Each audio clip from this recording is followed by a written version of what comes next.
ओम शांति। तुम दिल से बाबा बाबा कहो तो खुशी में रोमांच खड़े हो जाएंगे।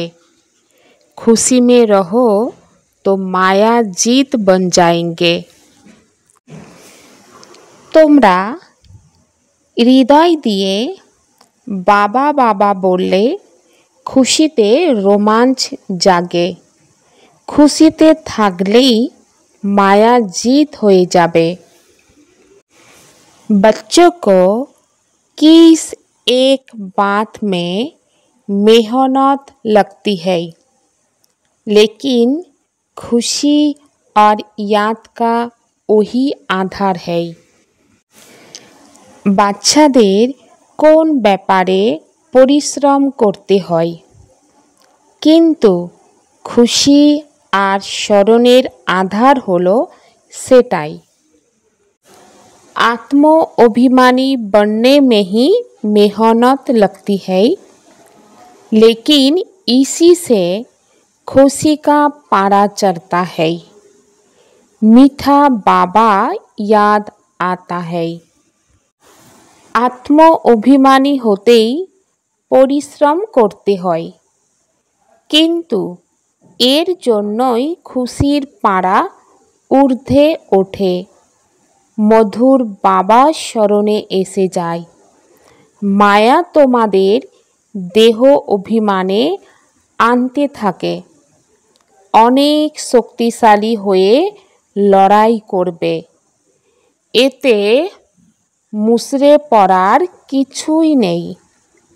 বাবা বলেন, বাচ্চারা মায়ার ঝড়ে ভয় পেও না, শুধু কর্ম ইন্দ্রিয়ের দ্বারাই কোনো বিকর্ম করো না। তো এই দিকে আমাদের খেয়াল বা নজর রাখতে হবে। দেখতে হবে না যে আমরা কর্ম ইন্দ্রিয়ের আধারে কোনো ভুল কর্ম করে তো ফেলছি না। আর এই ভুল কর্ম থেকে রক্ষা করার জন্য আমাদের প্রতিটা কর্ম ইন্দ্রিয়কে সেবাতে লাগিয়ে রাখতে হবে। তো সেবাতে লেগে থাকবে, পুণ্য সঞ্চয় হবে, তো বিকর্ম থেকেও বাচ্চারা বেঁচে থাকবে। আর এই শিক্ষা আমাদের পিতা অর্থাৎ পরমাত্মা বাবা দিচ্ছেন। আমরা বাচ্চারা এটাও জানি যে পিতা আমাদের পড়াচ্ছেন, সেই পিতা সর্বদাই দেহী অভিমানী থাকেন, কারণ তিনি নিরাকার, কোনো দেহ ধারণ করে না এবং পুনর্জন্মের চক্রের মধ্যেও বাবা আসেন না। আর বাবা এটাও বাচ্চাদেরকে বলছেন, বাচ্চারা তোমাদের আমার সমান নিজেকে আত্মা মনে করতে হবে। আমি হলাম পরম পিতা পরমাত্মা, যার কখনো নিজস্ব দেহ হয় না। তোমরা তো দেহ ধারণ করেই এসেছ। এখন আমার সমান দেহে থেকে পৃথক হয়ে নিজেকে আত্মা মনে করো। যদি বিশ্বের মালিক হতে চাও তো আর কোনো ডিফিকাল্ট ব্যাপার থাকবে না।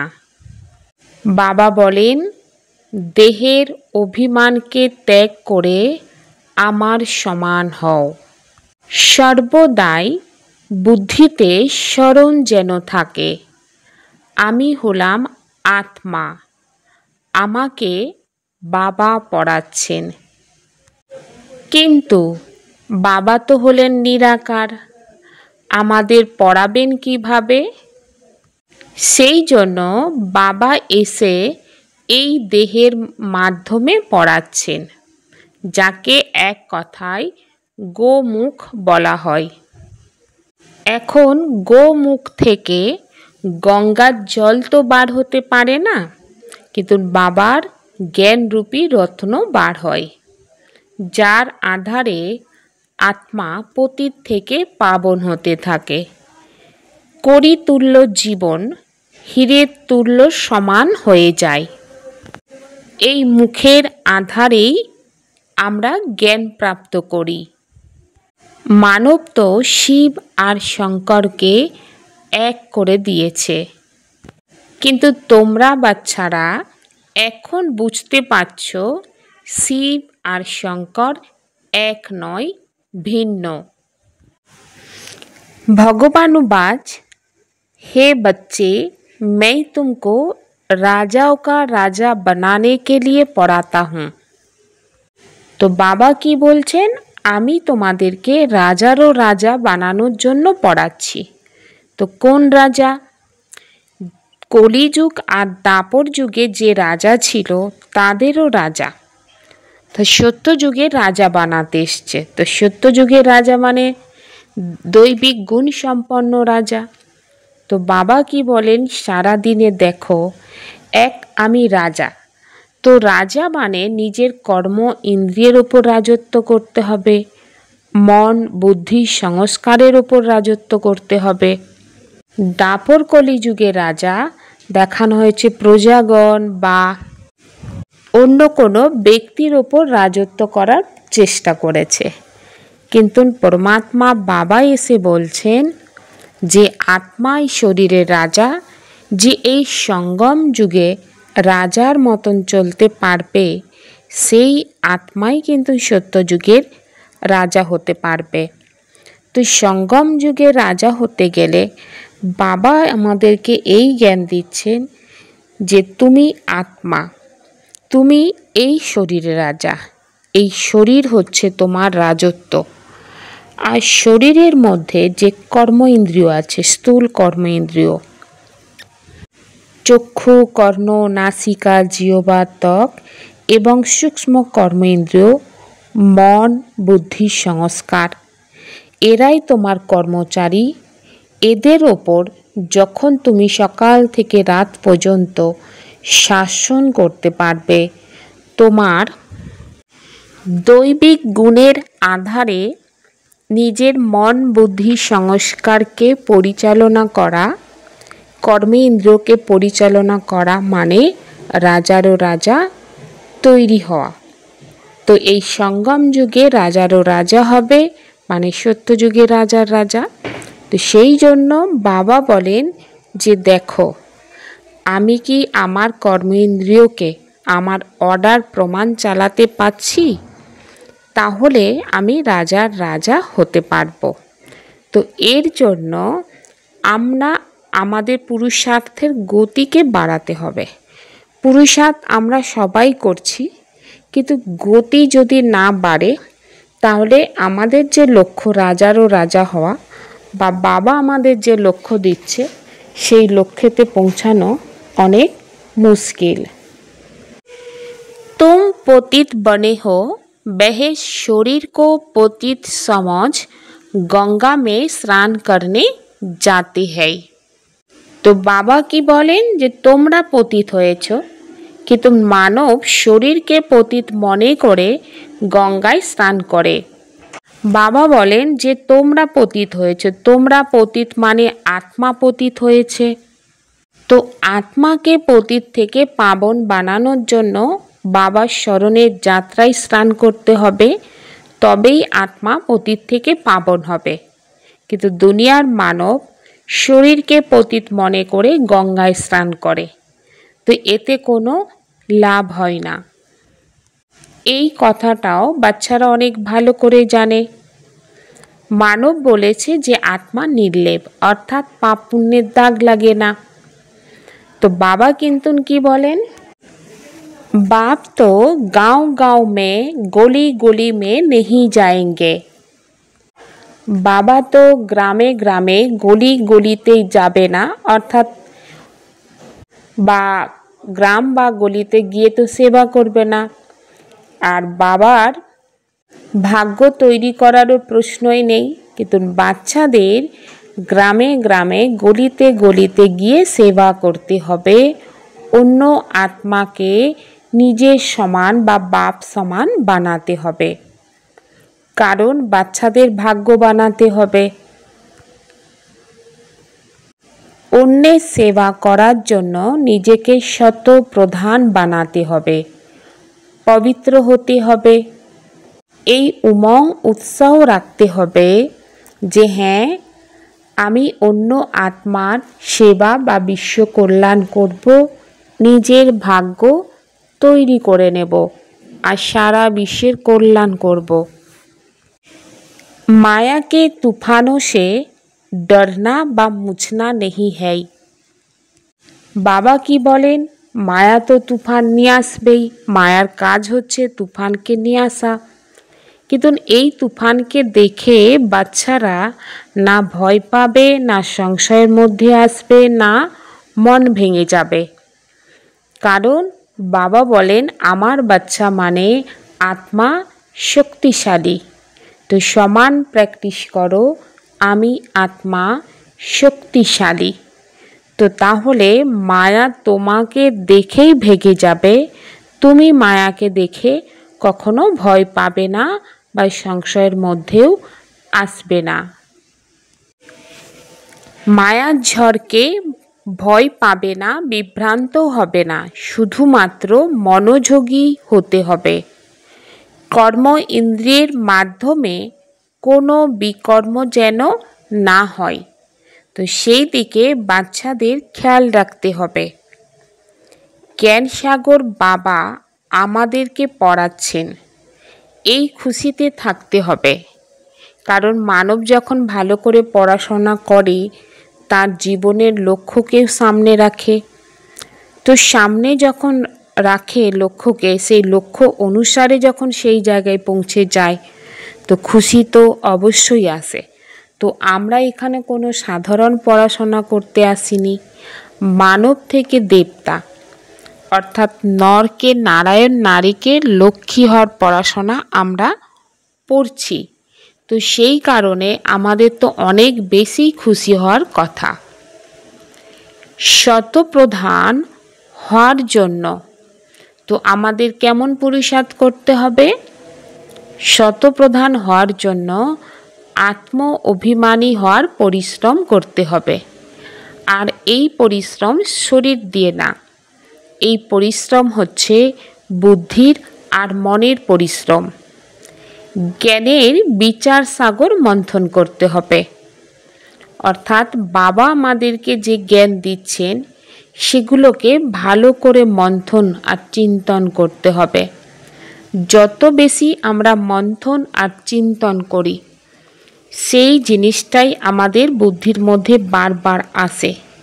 আর যেটা বুদ্ধির মধ্যে বারবার আসে, সেই অনুসারে আমরা কর্ম করি। স্মরণের যাত্রাতে থাকতে হবে এবং এই যাত্রাকেও আমাদের বাড়াতে হবে। শুভ চিন্তার আধারে জ্ঞান সাগরের অতীন্দ্রিয় সুখের অনুভবই আমাদের হতে হবে।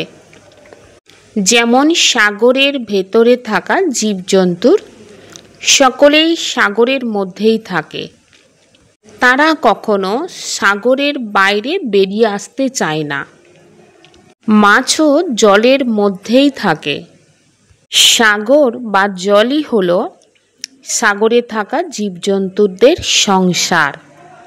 তো বাবা সেই জন্য কি বলেন, এই রকম তোমরা বাচ্চারাও শুভ চিন্তনের মাধ্যমেই জ্ঞান সাগর যে বাবা, এই বাবার মধ্যেই সর্বদাই থাকো। যতক্ষণ না তোমরা সাগরের মধ্যে থাকা অনুভব করবে, ততক্ষণ অতীন্দ্রিয় সুখের দোলনায় দোল খাওয়া, সদা হাসি খুশিতে থাকার অনুভব করতে পারবে না। তো বাবা কি বলেন, অতি ইন্দ্রিয় অর্থাৎ ইন্দ্রিয় ছাড়া যে সুখ মানে আত্মিক সুখ, আর এই সুখকে অনুভব করার জন্য দেহের ভানকে, ইন্দ্রিয়ের ভানকে সম্পূর্ণভাবে মন আর বুদ্ধি দিয়ে ত্যাগ দিয়ে আত্মিক স্থিতিতে স্থির হওয়ার অনুভব করতে হবে। তবেই কিন্তু অতীন্দ্রিয় সুখের দোলনায় দোল খেতে পারবে আর তার কারণে তোমাদের জীবনে সর্বদাই হাসি খুশির অনুভব থাকবে। এর জন্য আমাদের কি করতে হবে? নিজেকে একান্তবাসী বানাতে হবে, অর্থাৎ সকল আকর্ষণের ভাইব্রেশন থেকে অন্তর্মুখী হতে হবে। বাহ্যিক যে আকর্ষণ, দেহের ভানের কারণে যে আকর্ষণ, এই আকর্ষণের যে ভাইব্রেশন, এগুলো থেকে বার হয়ে এসে অন্তর্মুখী, অর্থাৎ অন্তরে আত্মার যে অনুভব, আত্মার যে গুণ শক্তিকে আত্মা নিজে নিজেকে দেখে যে অনুভব করবে, এই অন্তর্মুখীতে যেতে হবে। তাহলে বোঝা যাচ্ছে অন্তর্মুখীর মধ্যে আসলে তবেই অতীন্দ্রিয় সুখের অনুভব হবে। আর এই অতীন্দ্রিয় সুখের অনুভব করার জন্য বাবা কি বলেন? সর্বদাই বাচ্চাদের মধ্যে শুভ চিন্তনের উৎপত্তি হতে হবে। নিজের চেহারাকে এমন চলয়মান মিউজিয়াম বানাও যার মধ্যে বাবা বিন্দু দেখা যাবে। তো বাবা কি বলছেন? চেহারাকে চলয়মান মিউজিয়াম বানাতে হবে, অর্থাৎ আত্মা যেমন যেমন চিন্তন করে সেই চিন্তনের আধারে তার যে ভাইব্রেশন পুরো চেহারার মধ্যে চলে আসে। যেমন মানব যদি ক্রোধ করে তো সেটা তার চেহারার মধ্যেও প্রকাশ পায়। তাহলে ঈশ্বরীয় চিন্তন, বাবার স্মৃতির মধ্যে থাকা, বাবার স্মরণের মধ্যে যখন আত্মা থাকে তো সেই চেহারা মিউজিয়াম তৈরি হয়ে যায়। তো বাবা কি বলেন? তখন তোমার চেহারার মাধ্যমে পরমাত্মা বাবা যে বিন্দু, সেই বিন্দু বাবাকে আত্মারা অনুভব করে, দেখে। সেই জন্য তোমার বুদ্ধিরূপী নেত্র যত পরমাত্মাকে দেখবে তো তোমার দৃষ্টি বা চোখের মাধ্যমে অন্য আত্মারা পরমাত্মাকে অনুভব করবে। এর জন্য আমাদের অশরীরী বা বিদেহীর স্থিতির অভ্যাসকে বাড়াতে হবে। বাবা বলেন, নিজের শরীরের বন্ধন থেকে আলাদা হওয়ার জন্য নিজেকে অবতরিত আত্মা মনে করো। আমি আত্মা শরীরের মধ্যে অবতরণ করলাম বা প্রবেশ করলাম। এই স্মৃতিতে থেকে শরীরের আধার নিয়ে কর্ম করো যে আমি অবতরিত আত্মা। তো কর্ম করার জন্য শরীরের মধ্যে প্রবেশ করেছি, কর্ম কমপ্লিট হবে, আবার বাবার কাছে পৌঁছাবো। কর্ম করবে কিন্তু কর্তা ভানের থেকে সম্পূর্ণ আলাদা হয়েই কর্ম করতে হবে। আমি করেছি, আমি করছি, এই সংকল্পকে বাবার কাছে সমর্পিত করে দিতে হবে। কারণ আমি করেছি এই ভাবনা নিয়ে করলে তো কর্মের বন্ধনে আত্মা বাঁধা পড়ে যায়। আমি করেছি এই সংকল্পকে যখন সমর্পিত করে দেবে তখন দেহের ভান থেকে মুক্ত থাকবে, নিজেকে বিদেহী অবস্থার অনুভব করবে। তো বিদেহী অবস্থার অনুভব করা মানে বাবার স্মরণ করার গতি কিন্তু অনেক বেড়ে যাবে। আর আমাদের লক্ষ্যই হচ্ছে বাবাকে ইয়াদ করে বা স্মরণ করে 63 জন্মের যে জমানো বিকর্ম, সেই বিকর্মকে আমাদের বিনাশ করতে হবে। আর 21 জন্মের পুণ্য জমা করার জন্য এই সঙ্গম যুগে ভাগ্য তৈরি করার জন্য আমাদের অনেক বেশি সেবা করতে হবে। আর সেবা করার গতিকেও ফাস্ট করতে হবে। কিন্তু এই সব কিছুকে করার জন্য বাবার স্মরণটা আমাদের অত্যন্তই দরকার। এই স্মরণের আধারে এক বিকর্ম বিনাশ আর সেবা, মানে আগের যে খারাপটা সেই জমানো খারাপটাকে পরিষ্কার করা, আর ভবিষ্যতে যে জায়গায় পৌঁছাবো, তো এই সুন্দর জীবনকে প্রাপ্ত করার জন্য তো আমাদের একটু লড়াই করতে হয়। তো সেই লড়াই হচ্ছে মায়ার সাথে। আমরা যার জন্য একাগ্র হয়ে লড়াই করি, অন্তিমে তেমনই হয়ে যায়। তাই আন্তরিক সৌন্দর্যের জন্য লড়াই করো, তাহলে সুন্দর হয়ে যাবে। সত্যের জন্য লড়াই করতে হবে। তো বাবা কি বলেন, তাহলে তুমি সত্য স্বরূপ হয়ে যাবে। আর তুমি শ্রেষ্ঠতার জন্য লড়াই করো, তাহলে তুমি শ্রেষ্ঠ হয়ে যাবে। আর জীবনের লক্ষ্যকে প্রাপ্ত করার জন্য 3টি বিষয় আমাদের মধ্যে থাকা অবশ্যই দরকার। সেটা হচ্ছে ইচ্ছা, বিশ্বাস আর পরিশ্রম। তাহলে লক্ষ্যপ্রাপ্ত হবে, শ্রেষ্ঠও হয়ে যাবে। ওম শান্তি।